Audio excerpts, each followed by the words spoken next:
tajaajila yaala aadaa as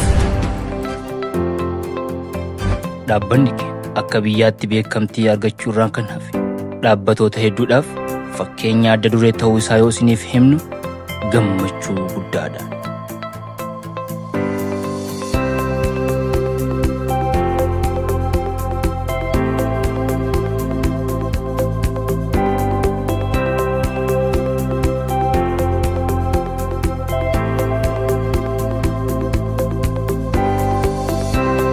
Ogeessota muuxannoo waggaa dheeraa qabaniin tajaajila yaala aadaa hammayyeessu hawaasa isaa tajaajilutti argama.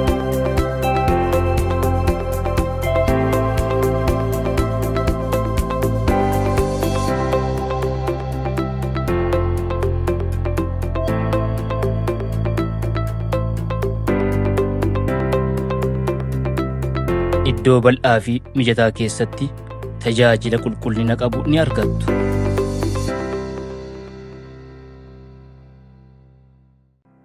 Argamni keenya magaalaa Adaamaa kutaa magaalaa Boolee Aanaa Gooroo yookiin Ganda Haaraa jedhamuun beekamu buufata fayyaa Biiftuu fuulduratti argamna.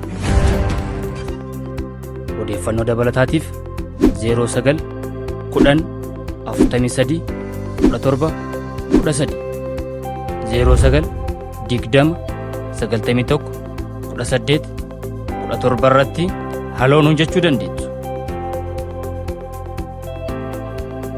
Tajaajila yaala aadaa asii.